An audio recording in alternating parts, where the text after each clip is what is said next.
Okay, happy June, KW Colorado. Welcome to our regional rally for June. Kelly, can you hear me now? I can hear you. All right. I'm your regional director. Kelly is your regional ops manager. Jenny Schlip, your regional MCA, and Leslie Jackson, our regional tech trainer, who's going to be sharing a bunch of tech updates. Here's our agenda today. We start with some announcements. We throw it to Leslie. We're going to do some recognition of agents and market centers. Cooper Thayer is going to do another awesome, I believe it will be awesome. Market update. And then we're going to interview Jenny Hart.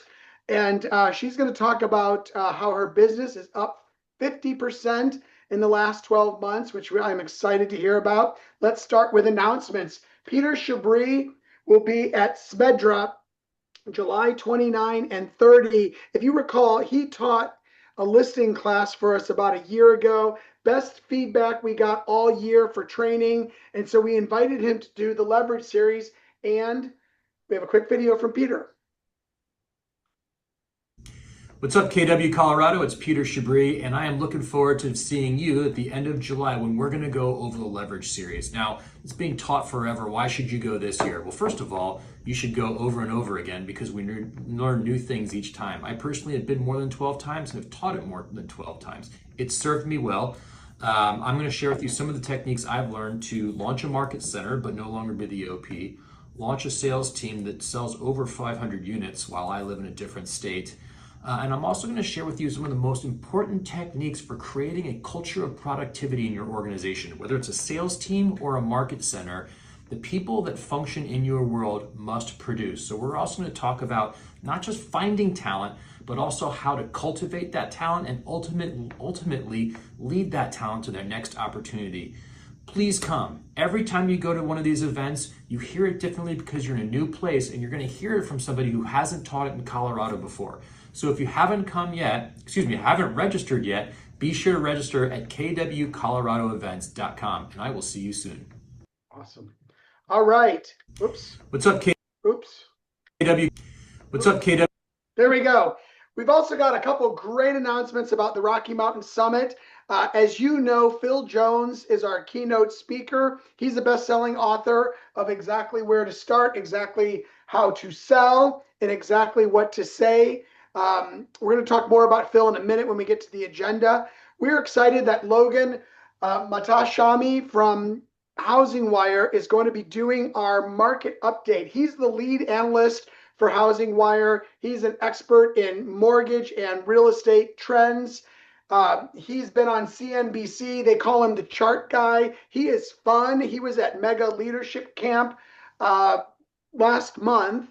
And when we heard his presentation, we thought this would be a perfect add to our Rocky Mountain Summit. So we're excited today to be announcing that he is under contract and coming. We've also got Ken Posick coming. He was there last year. Ken's number 5 at KW right now out of 150,000 agents. So we're excited that he's going to be coming and sharing how he continues to grow his business.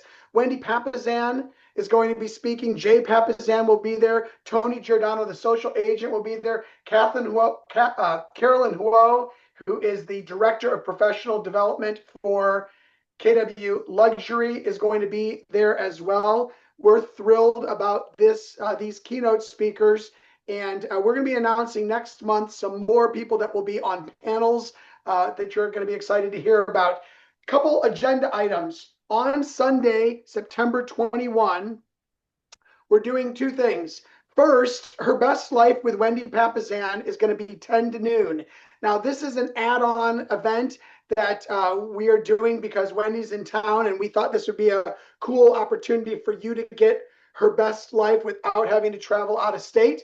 That is, we don't have a price on that, The price is going to be the price is going to be $29. Wendy's Her Best Life will have everything to me on Wednesday, so we will have registration open for that. And if you know, like the Her Best Life events are usually thousands of dollars to attend, so we're giving this.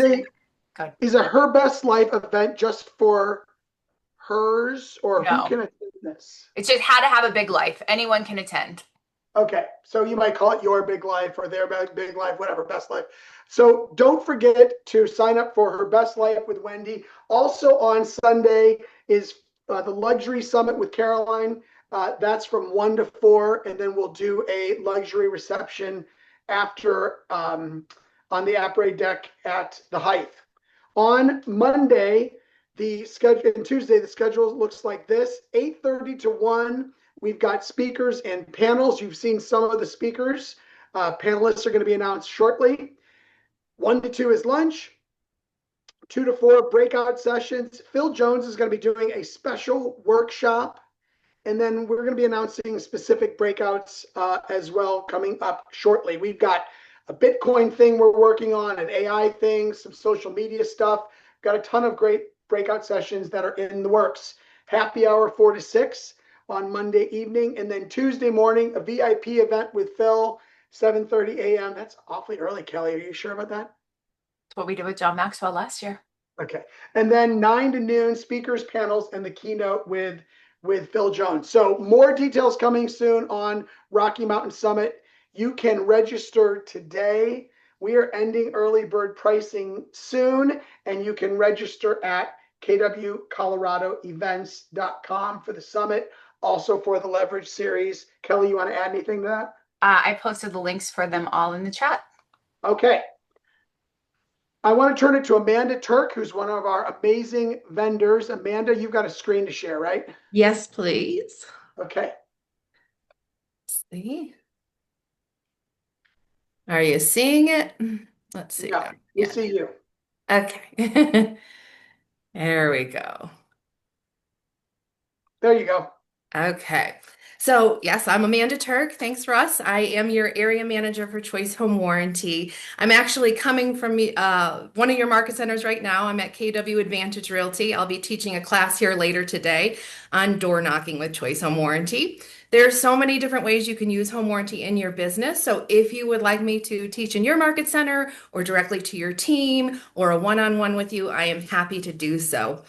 Today we're talking a little bit about listing. So with inventory increasing, how are you differentiating your listing and getting it to stand out in the market? So certain price points and certain property types like condos sitting a little bit longer. So I invite you to think about the home warranty and either the seller offering the home warranty or you, the listing agent, offering it as part of your value proposition. Why work with me? Well, I'll protect you and the buyer going forward, so it will attract more buyers to that listing. Because if a buyer's comparing homes and they can't decide and one has a home warranty, they're going to lean that way. It makes them have that one extra layer of peace of mind and protection. And research shows that homes with a home warranty do sell on average $2,900 more and on average 10.74 days faster. So there's value there. They're seeing the value. And is it for older homes only or older systems only? I'm going to invite you to think about it differently because that couldn't be farther from the truth. I see claims all the time on new systems. A new AC needs a repair. A new dishwasher needs a control board. Those things cost retail about $500 to $600 when the warranty itself costs $660 for 13 months of coverage. So the worst thing that can happen is that buyer's remorse. And then who are they angry with? They're angry with you, they're angry with the inspector. And that's the nature of normal wear and tear, though. You're using it every day, it wears out, it doesn't really show you signs that it's going to happen, and then it happens. So this is just one extra preventative measure that you can have on the transaction. And the bonus is that it comes with seller's coverage. If you'd like to add that on, you can have the HVAC seller coverage added on for $60, so $720 due at closing. If it doesn't get to the closing table, it gets negotiated out, you don't move forward with it, nothing is owed. So there's really no risk there, yet there's huge value. As soon as your listing is active in the MLS, put that order in for seller coverage. And then once it goes under contract, we can put the buyer information in, the closing date, send the invoice over to title if we're moving forward with it. If we're not, that's okay. We can share the information with the buyer's agent, let them know it's been covered all this time, and we can, the buyer can still get the coverage and have the history on the property and pay for it at closing. In Murphy's Law, anything that can go wrong will go wrong. So when that listing is sitting there and it's not moving, they're mad at you because it's not been sold yet. And when something breaks down and they're having to put more money into the property, they're really mad. So protect yourself, protect them, put that seller coverage in place. And it will also not only protect the seller, it's helpful for the buyer and their warranty going forward. It's a smoother transition for them. So, what are you currently doing when you find a failure during that final walkthrough? I've had the last 2 weeks, two agents reach out to me with problems in that final walkthrough. One, a stove wasn't working, the other one, there was a plumbing failure. However, they were very smart agents. They had had the seller coverage on there, it got transferred to the buyer. We just put claims in for them, it got repaired, and everything moved forward to closing. It didn't hold anything up. So, one more reason to have it on there. And then lastly, I'd share with you that in April, 14.3% of pending transactions fell through. So all that hard work you've done and you're not getting paid, they don't have a new home, nobody's happy. So I invite you to think about our multi-year plans. We have up to a 5-year plan. We have the annual plan, the 2, 3, and 5 years. And this has helped a lot of agents in negotiations. In fact, I was training an agent 2 weeks ago, and he said, Amanda, I have not used home warranty in over 10 years. I just got away from it. And now after, experiencing your training, I'm thinking again about it. And I have this listing and I have both the seller and the buyer, and they're not coming into an agreement. I think I'm going to provide them the 3-year ultimate warranty. It's only $14.90. It saved him $36,000 of commission. So after he paid for that 3-year warranty, he was capped already. So he walked away with $35,000. So it's a big deal. It can help your business. I am here to support you and just want you to reach out to me and we can work together. Thanks, Russ. All right. Thank you, Amanda. And I also want to recognize our other sponsors, some of whom are on this call. I just saw a chance. Top Flight Home Loans, Growth Minded Talent Solutions, Rocky Mountain Title, and the coordinator team. Thank you all for your support. Leslie, you're up. Good morning, everyone. Happy Monday. This Thursday, in observance of Juneteenth, we will not be having any tech classes, but you can catch me the next week, June 26th, for a Facebook ad class 101. I'm going to show you how to create a really powerful Facebook ad, and we've got some really cool updates in Command to do so. So join me in the next few weeks. It's all around social media. As always, you could find our YouTube channel at KW Colorado Region 7. This is where we upload all of our recordings, just like today, and of course, my classes as well. All right, you guys, we have a few updates. I will get through these quickly, but any teams here on the call today, yes or no in the chat? Because guess what, teams? We have some really cool updates in Command. Now you can place standard and enhanced unlimited permissions on all of your team members with certain applet permissions. So this is huge, a huge update for teams. I'm super excited to share that. And don't worry, I'll get you trained, or you could come schedule a one-on-one with me later at another date. Just reach out to me at lesliejackson@kw.com. All right, so check it out today. That's live. Rainmakers, just so you know, that will be in your settings. Next up, listings, Keller exclusive. So moving forward, we will have one internal listings type, Keller exclusive. All existing Keller Reserve and Market Center exclusive listing types will automatically be converted. And it's a really sweet deal to do that pocket listing, if you will, share it amongst other KW agents internationally and globally. Next slide. One little update for you, for everyone who does leasings or leases rather. We have now added the commission rate percentage on the commission request for lease opportunities, and this field will automatically be calculated in combination with the commission dollar field. So check that out. Really cool announcement. I know you guys have heard it loud and clear that we will now have a flagship partnership with Canva. This is super exciting. And yet you can also now find this information right now and today in Command as well as Connect. So head into Command, log in, type in Canva, and you're going to get some Canva FAQs, the press release, and a YouTube announcement, and any other questions that you may have about our flagship partnership coming up in Q3. Leslie, when's Canva launching for agent use? Q3. Q3. All right. Yeah. Do we know when in Q3? I don't have a specific date, but stay tuned. I know it's exciting. All right, websites. We have added a couple more ways that you can customize your own website. Go and check it out today by clicking on the website applet. There are 3 options: the search, the hero, or the brand. Lots of really different ways, and you can customize all of those 3 different homepage layouts. So select your layout and customize any section. And lastly, Command App version 3.2, a new login experience with a multi-factor authentication and extended access, meaning when you log in, you will now stay logged in for up to 5 days for greater convenience. We've heard it loud and clear, so you are covered now. And that's it. That was a lot of updates, but I hope you all enjoyed them.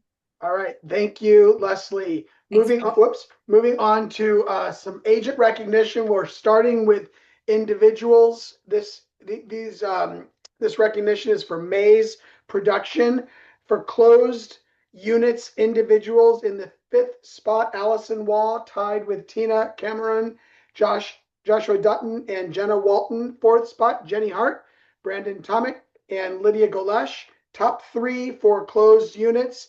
Rodrigo Villafana from Longmont, Tim Wade tied for 3rd, Faith Young 2nd, and Hussein Garcia top spot with 13 closings.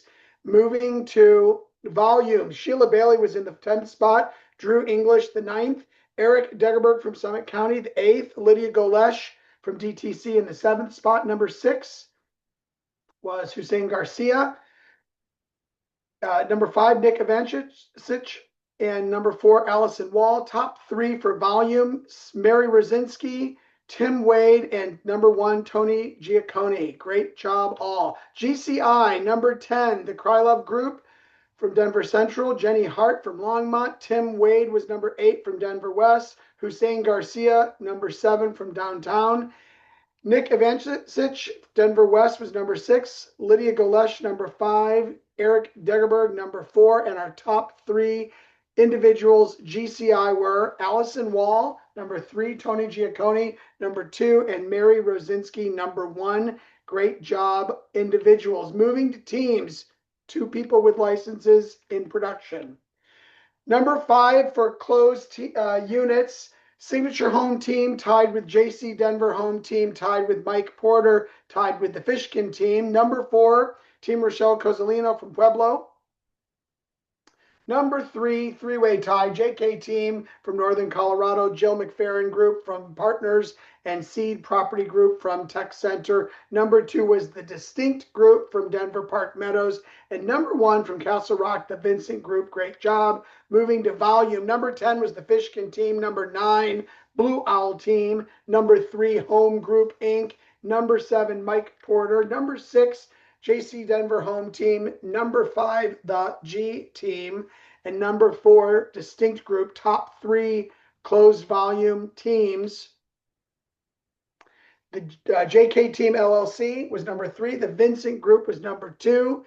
And Seed Property Group closed 6.5 million. Great job. GCI teams. The Galvis Group, number 10. Van Westenberg Partners, number 9. The Thompson Group, number 8.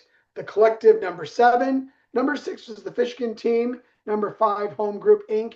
Number 4, JC Denver Home Team. And our top 3 GCI teams, JK Team, the Vincent Group, and Seed Property Group. Great job, teams. Moving on to groups. This is more than 2 people in production. Number 10 with 13 units each. The Awaka Group tied with the Pena Team, tied with the Rasmussen Group, tied with Hudson Stonegate Team, tied with the Phoenix. Number 9, 14 units, R&R Group, Ronalds Residential.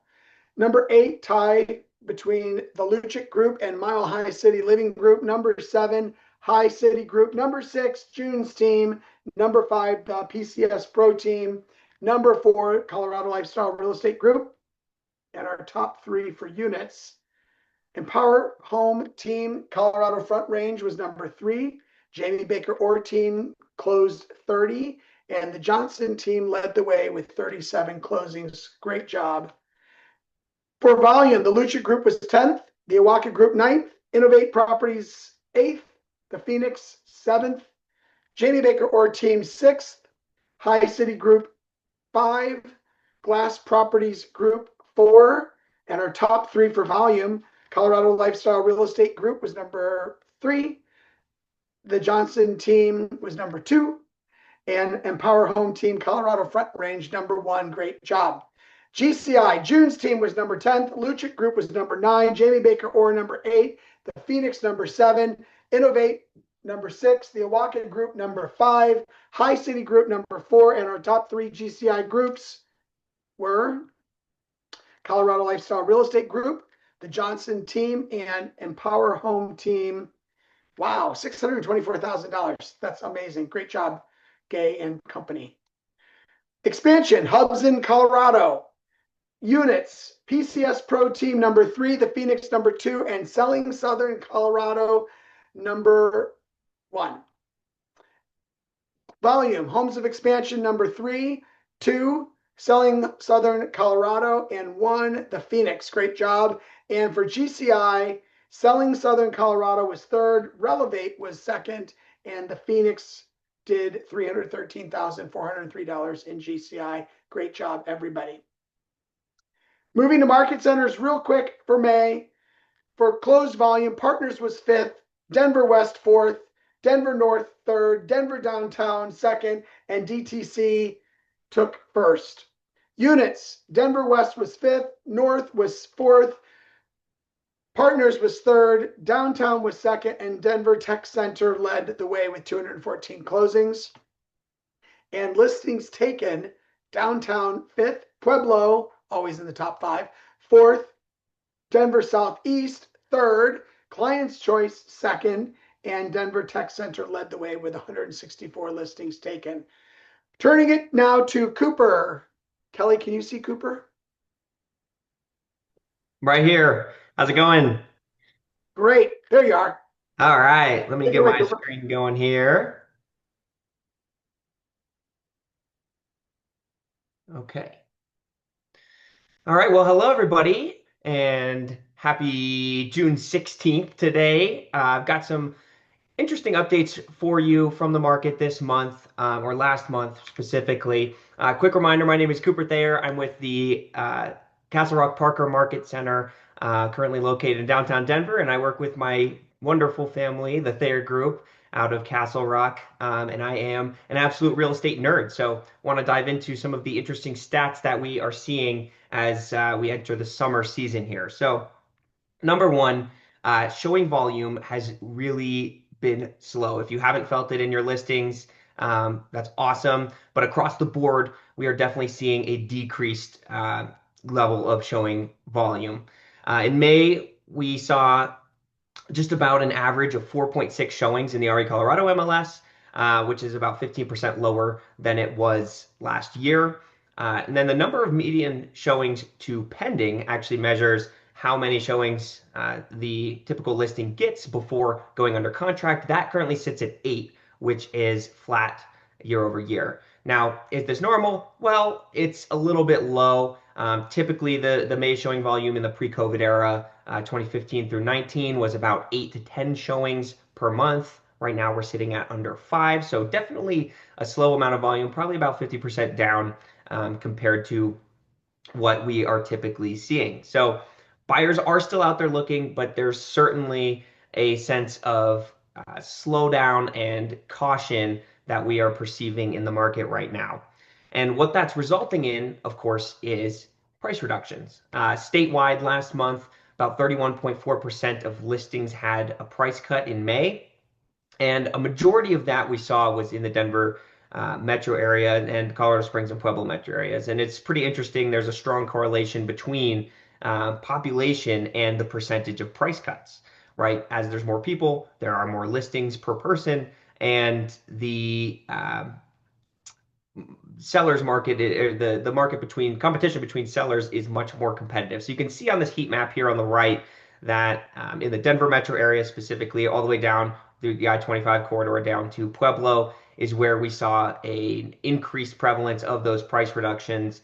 And some of our less populated markets actually did not have as much of price cuts.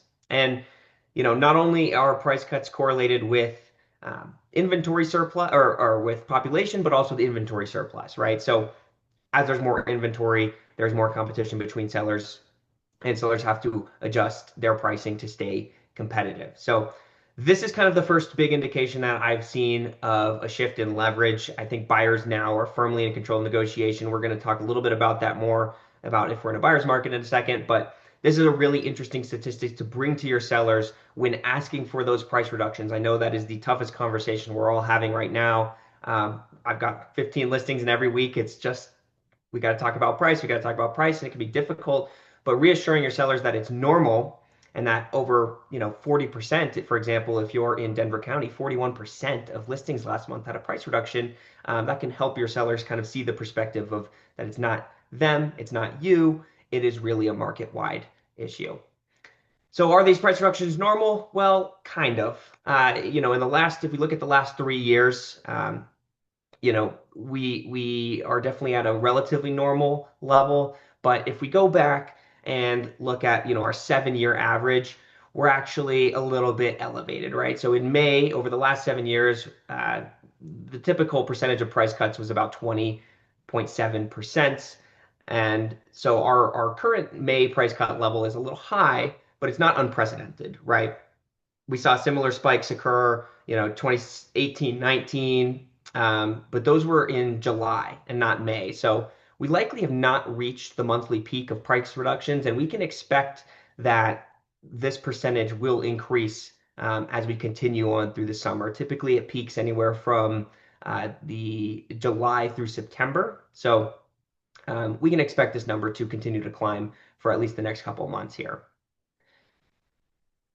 Inventory is the headline that everybody wants to talk about, and it is truly a not unprecedented, but unprecedented for a long time situation. So right now in RE Colorado, in the Denver metro area, there are over 4.2 months of supply, which is the highest level of active inventory that we've seen since about November 2011. So this, we always hear, 3 to 6 months is a balanced market. 6+ months is a buyer's market. Less than 3 months is a seller's market. I disagree with that generally in today's market. I think that those numbers are a lot shorter with the speed and pace of real estate recently. I would say that 4.2 months does indicate a slight to moderate buyer's market. And we'll talk a little bit more about that in a moment. But this is another indication that sellers are no longer holding all the cards. Buyers have that negotiation ability. This is resulting in longer days on market and more options, so buyers have more negotiating room. And I will say that, in terms of the annual cyclical cycle of months of inventory, I do believe that we are going to continue to see this increase a little bit throughout the summer before it starts to wane back out in the fall. So we will likely see the year top out at around 4.5 months of inventory in the Denver metro area. Well, the media definitely thinks so, but the big question is, are we officially in a buyer's market, right? And last month, Redfin picked up or put out an interesting story that a lot of local and national media picked up. They did an analysis of, based on their data, the number of home buyers active in the market versus the number of home sellers in the market. And to be honest, I definitely agree with this analysis and the sentiment that we are in a buyer's market, since that the difference is so extreme between the number of buyers and the number of sellers, right? Inventory is high, buyer urgency is low. For every one active buyer, there's about 1.3 sellers right now, which is resulting in those frequent and widespread price cuts because buyers can afford to be so selective and strategic and methodical in their searches. So I really like this article. I want to dive into just a couple of the main points here that they pointed out in the article. So first one, really interesting, is how does this affect price? And this chart tracks 2 lines. It tracks the change in the buyer-seller ratio in blue and the change in home prices in red. And we can see that this pattern consistently in 2014, in 2018, again in 2022, shows us that home prices tend to change and they lag behind by about a quarter buyer and seller shifts with within the market. So when that blue line drops, there's fewer buyers per seller. The red line drops shortly after, usually about a quarter after. It lags behind. And it really shows the cause and effect between the ratio of buyers to sellers and softening prices. So in the last 18 months, we've seen both lines, declining steadily. And it suggests that we have a continuing softening of home prices coming at least through, early 2026, based on what we're seeing in terms of active market participants. Now, where do we rank nationally? Well, the article pointed out 50 or analyzed 50 different metro areas in the country. Denver ranks 20th out of 50 as a moderate buyer's market. So we're not the weakest, but we're far from a seller advantage market right now. And buyers really do have a statistically strong position. You know, use this stat to help anchor buyer conversations right now, because what the market really needs is more buyers, and we have a lot of fear from buyers. So when you're having these conversations with potential buyers, uh, straight up saying it is a buyer's market is a good way to help drive that motivation. One other interesting thing that came out of this study and analysis is the condo market, right? It is absolutely brutal, as we know, and condos are outnumbered nearly 2 to 1. So about 83% more sellers than buyers nationally. And if you see that gap, if you look at these lines here, the red line typically runs in line. Obviously, with COVID, we saw a crazy spike. Nobody wanted condos because nobody wanted to be in cities, but we have not seen the differential since that month, like we have now. And yeah, it is a big, big difference between the condo market and single family townhouse, everything else. So, uh, how does that translate to our local market? Well, this is the statewide data for condos for May, and we are just seeing the greatest supply and demand imbalance that we've seen in a while in the condo market. So this is just townhouse condo. Actually, this is all townhouse and condos. So if we looked at condos specifically, we'd probably see even more extremes in these numbers. But I just wanted to circle and point out a couple of these key figures for you. New listings up 17% year over year, and sold listings down 7. That resulted, if you look at the bottom, at 5.5 months of inventory in townhouse condo markets. And I'm sure that number for condos specifically is probably over 6 months of inventory. So even in the old way of thinking about buyers and sellers markets, the thresholds for months of inventory, we are certainly in a buyer's market in the condo segment. Time on market obviously has increased, and we've actually seen a pretty significant decrease in prices. Median and average sale prices are both down 2.8 and 2.1%.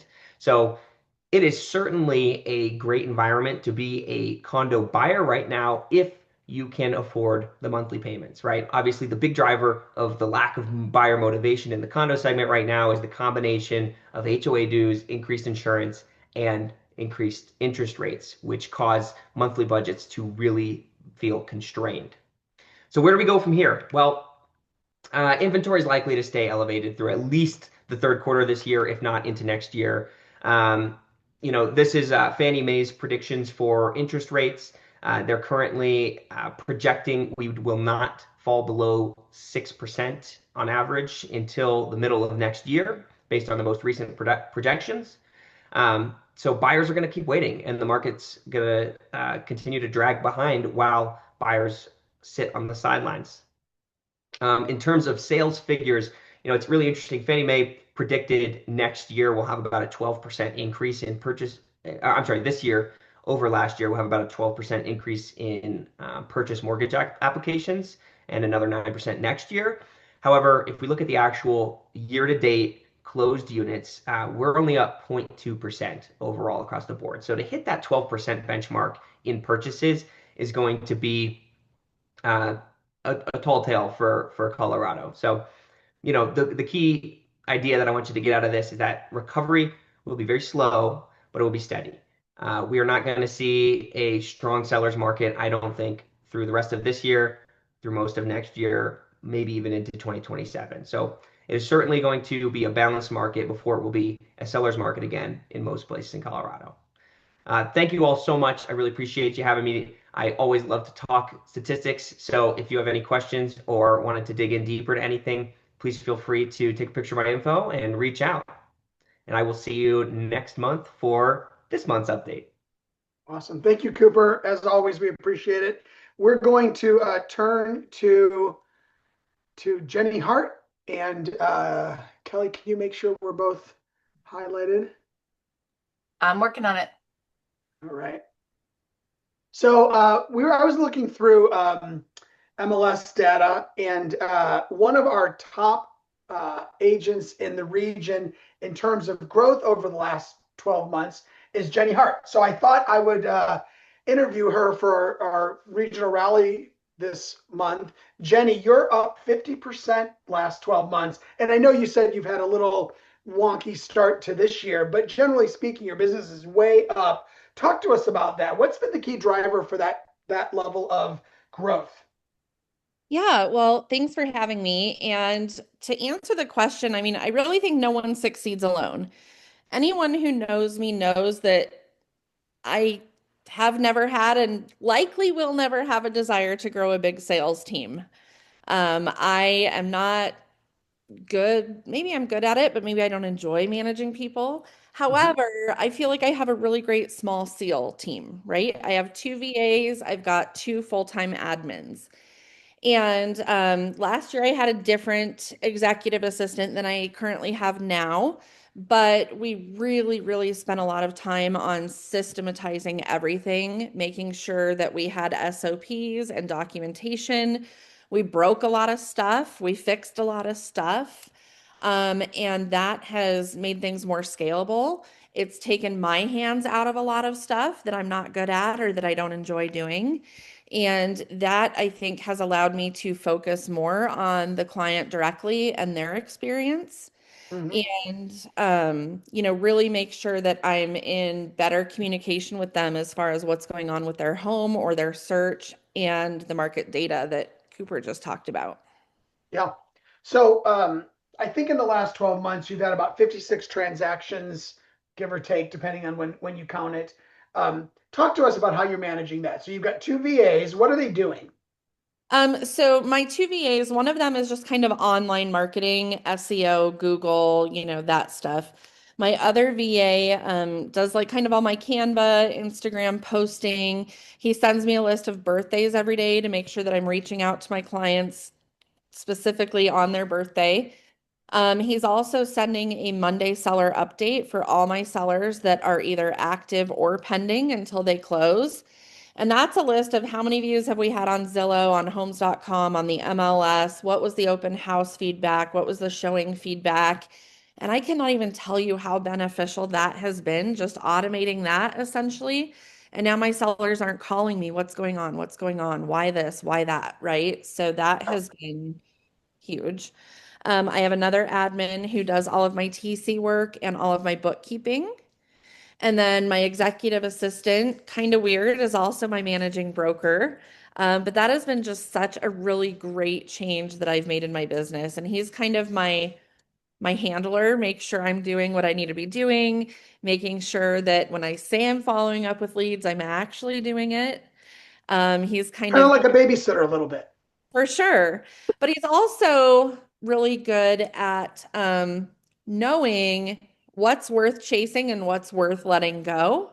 Mhm. And we had an interesting interaction this week where I was totally like, seller, I don't want you, goodbye. And he couldn't believe I did that and wondered why. But so it's kind of getting that balance. But he's really good at keeping me on track with what's important. Yeah. Um, I'm a high D. I can just go here right away. So. So if I understand, you've got VA, VA, TC, executive assistant. The VAs, I'm sure, are across the world somewhere. I think your executive assistant is in a different state, right? Yes, yep. So He's out of state. is the TC local? She is, yep. Do Yeah. you The see CC is that actually person my every mom. day? Oh, it's your mom. Yep. Oh, Yep. gosh, that's awesome. Yeah, she's worked for me, I don't know, maybe 5 years now. Yeah, It can be fun, right? Like, okay, today I'm your boss, not your daughter, and yeah, we can bicker more, but there's no one who has my back like she does. So that's awesome. So you mentioned that the first VA you mentioned is what I can't read my handwriting. Google, SEO. Online marketing, Google, and all that. Did you have to train them, or they come trained? No, they came trained. I am not a trainer. I don't know anything about online marketing and Google and running Facebook ads. Like I literally can't Yeah. even do Instagram. I How should did know. you find somebody that was trained in this area? So my first executive assistant was through Virtue Desk. My second was through Sphere Rocket. And the best way for me was I told the companies what I want, what I need. I'm willing to pay for someone who does this at a higher level. They bring you the applicants, you interview them, they speak English. English is like their first or second language. It's amazing. That was kind of a hesitation I had. But they bring you the resumes just like you were interviewing anyone else. You're just doing it on Zoom rather than at a table. Yeah. And you can ask them any questions. You can have them ask questions of you. You can do second interviews. So. Yeah. These companies that you used for the two VAs, are they specifically in the real estate space or in a section of the real estate space, or are they general? Um, I do believe both of them do general, but I think they're more widely known for real estate assistants. Yeah, got it. Love it. So, as your business has grown, I'm wondering what systems or tools have been most critical to like scaling up. Yeah. So you're gonna laugh when you hear this, but I am very much a spreadsheet junkie. Mhm. Like sorry, Leslie, I love Command, but I don't use it for that. Like I have a client spreadsheet of what's going on. I have spreadsheets of birthdays. I have spreadsheets of leads that transfer to appointments that track conversion rates. So really systematizing that and moving the lead from the contact to the appointment has Mhm. been huge. That also helps me narrow down my focus. Yeah. And like I said, just building SOPs around everything. Like if someone sends me or recommends me as an agent, I send a little gift box. It's a Jenny Hart Yeti with some coffee, tea, fun stuff. And just like we have an SOP around that. Here's exactly what goes in it. Here's what the card says. Here's how you mail it. So we've systematized everything, and that's helped me as well. Yeah. So, Jenny, some realtors seem to like sell everywhere, and others really want to focus on a certain geographic location. Talk to us about where you fall on that mix, and then if one or the other, how you're doing it. So I try to stay anywhere north of Denver. I was born in the Frederick Firestone area, grew up in Longmont, moved back to Frederick Firestone, but as a police officer, I was in Weld County and Adams County. Mhm. So I feel like I've got a really good grip on pretty much all of northern Colorado. Yeah. And I'm very selective of where I will go and for what, right? But I think the Frederick Firestone and Longmont market, I'm the top agent in these areas. And I think it's just because I really know the area. I can speak to it. When they Mhm. tell me, here's what we're looking for, oh, great, we need to be looking in this area. Yeah. And I think, just telling people in Frederick Firestone, one of the huge selling points is you're 30 minutes from Denver, Boulder, Fort Collins, right? Yeah. You have that small suburban feel, but it's convenient to anywhere you need to go. Yeah. Got it. How do you stay up on trends? I mean, Cooper just gave us a great overview of what's going on in Colorado with bits and pieces of more local stuff. How do you stay hyper local with your market knowledge? Yeah, so I love Keeping Current Matters. I love Megan Aller at First American. And I am so blessed to be part of Ben Kinney's mastermind, and he gets data from Goldman Sachs. So just this week, I was at a conference in Arizona. They gave us all the data, and I just jumped online, did a Facebook Live, like out by the pool, loud, harsh lighting. It was terrible, but I can't tell you how many messages I got from that. And it's the same thing. Like, hey, sellers, this is not a market where you're going to test your price. Like, you're going to price to sell, and even then, you're going to wait for a few months for it to happen. So being able to not only say that to people, but then tell them why, show them the data. Like one of the data points they gave us was um, this year, I don't remember the dates, maybe it was just the summer or something. 77% of homes did not sell at their list price. It was below their list price. So that's huge. That's letting sellers know that you need to be super aggressive right now. Yeah. So those are my resources. And I'll pull some Redfin and some local stuff, but Keeping Current Matters, Goldman Sachs, and Megan Eller are kind of my go-tos. Love it. Um, some buyers or some agents are buyer heavy, some are listing heavy. You seem to be like a pretty good 50-50 mix, right? Yep, yep. I've always been 50-50, and I think that's just kind of organically. I don't Mhm. focus on one more than the other. Listings, list to live, right? However, I kind of get burnt out, right? When I have so many sellers sitting on the market calling me every day, why isn't my home selling? Why haven't we had showings? What's going on? I cannot tell you the stress I get under from that. And I know it's not my fault. I know I'm doing everything. Where I need to level up my skills is managing seller expectations, right? And we can do that with data and more communication. But I feel a lot of pressure right now from sellers because I still interviewed, I still competed on a lot of these. I proved to them in the interview process that I'm the one they should hire. And now when it feels like I'm not performing, we're all going, what's going on, right? And I know it's not me, it's the market and, it's pricing. Yeah. So I'm getting better at that. And then buyers, like, I hate showing homes. Is that crazy? Like, I No, don't it's not. can't be alone, right? Like once you've seen five, you've seen 500. But sometimes it's fun. You do get to know buyers a little bit better than you get to know sellers, and you build a little bit more of a relationship, I think, with buyers. So it's nice to have the blend of 50-50 for sure, especially in a market that's more balanced. Like Yeah. right now, I would much rather have a buyer because I know they're probably a serious buyer with these interest rates. Mhm. And I know they're going to pick something. However, they're going to have like 45 homes they want to look at instead of four. So there's that too. Right. Sure. So you mentioned you were a cop before. Good. How long ago did you make the transition into real estate? And how do you keep yourself, you obviously got in and jumped right in. How do you keep yourself motivated going, year after year? Yeah. Um, so I got into real estate. I started with KW in 2016. It was like July, August, 2016. And I think, what keeps me going? I'm just super competitive. Like I like to win. I like to compete, whether it's on the listing appointment, whether it's getting the seller to accept my price. I have that tenacity. And I also think like I really try to stay grounded and humble. Like, where the heck could I go and make the amount of money that I make? And have the life that I have. I am so motivated by never, ever, ever waking up at 6 a.m. again and driving in the snow for an hour. Like, I never want to do that again. Right. And going to work when it's dark and getting home when it's dark. And granted, some days like that happen in real estate, but guess what? I can stop at Starbucks when I want, and I don't have to ask someone to come cover me while I use the restroom and just, weird stuff like that that I think I took for granted. Yeah. But now, like I just turned 40 and I reached out to my tax attorney this week and I'm like, hey, I really need to accelerate my income. Here's some ideas I got at this mastermind. I know we're doing these, but can we also do these, right?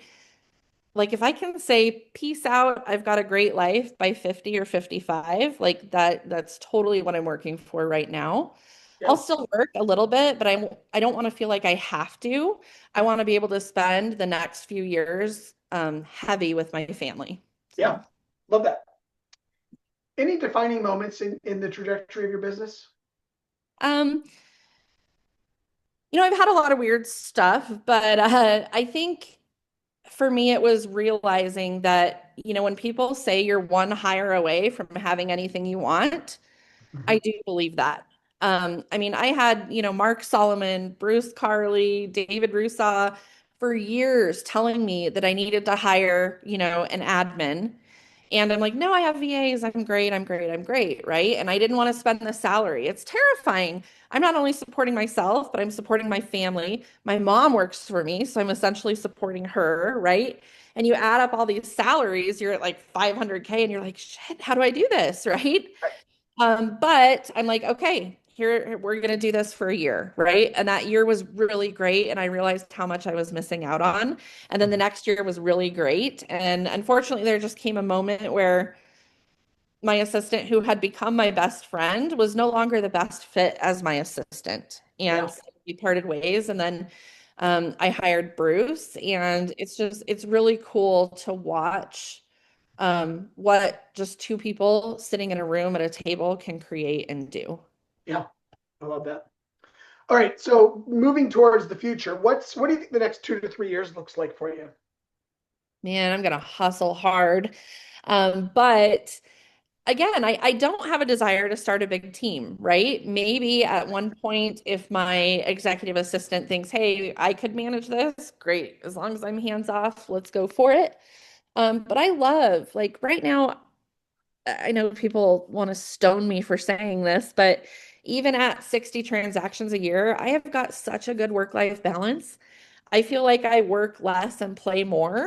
Don't tell any of my clients that. But I Well, you do. showed us all you playing in Alaska last week, right? Yeah, yeah. I was in Alaska and we bought a new boat and we're doing lots of boating. And like last night I took my mom to Post Malone and like there's just so much great stuff. And I love that, I sometimes I work heavy nights and weekends, like who doesn't on real estate, right? But that balance comes when my husband's at home during the day and we can go on a lunch date, right? It doesn't have to be dinner. We don't need a babysitter. Like let's make it happen here. And I can be at my son's events and, do really cool stuff with him. Like right now, I'm trying to find just a couple days to take my 9-year-old to Vegas to go see Wizard of Oz at the Sphere. Mhm. Um, so I, Yeah. I have no desire to grow big and I have no desire to go backwards ever. But right now, I just feel like I'm in a really good place where I'm focused on the right things and there's balance, which Yeah. took me about 8 years to find, Yeah. honestly. Anything that you're working on right now to specifically push your business forward going forward? Yeah, so I'm definitely leaning into AI.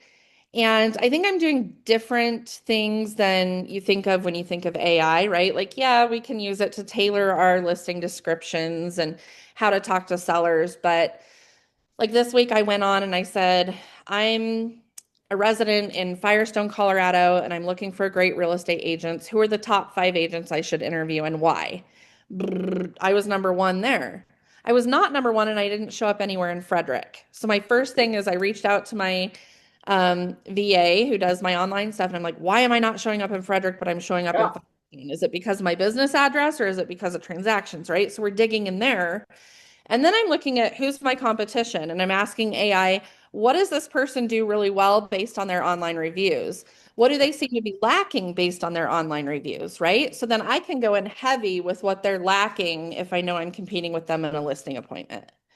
So, kind of doing some of that stuff and, like a lot of retirement planning stuff. I know that's crazy. I'm 40 and I have no desire to get out, but, um, you only live once, right? Like Right.